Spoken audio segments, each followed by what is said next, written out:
Called Big Beautiful Bill was just passed and signed all on this whole pomp and circumstance, and the AI libertarian folks are declaring victory because there was no AI regulation in that bill at the federal level.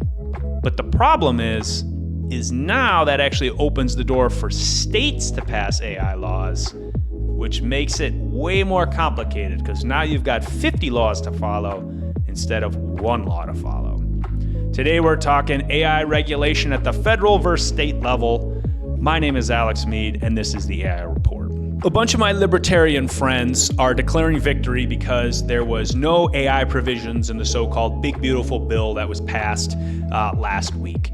And on first pass, this kind of seems like a great idea, and this seems like a victory, right? Because you're like, okay, we are not going to have more onerous legislation at the federal level to regulate these models, which will allow the market kind of forces to play out in a more effective way, and we'll end up with better consumer products and better pricing at the end. However, because we live in a federalist society, right, each of the states also has jurisdiction over things. So the way that it works is if the federal law had been passed, there could be provisions like you shall not regulate, okay?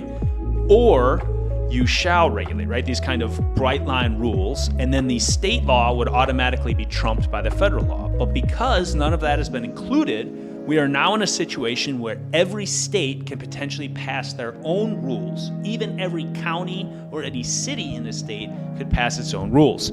Now, on first pass, again, this might sound reasonable, but the problem is it actually really reinforces the incumbents and the large players because they're the ones that are going to be able to actually dedicate resources to individually analyze all of these different laws. So for example, there's a lot of concern in Tennessee about music rights with all of Nashville and all of that. Okay, fair enough.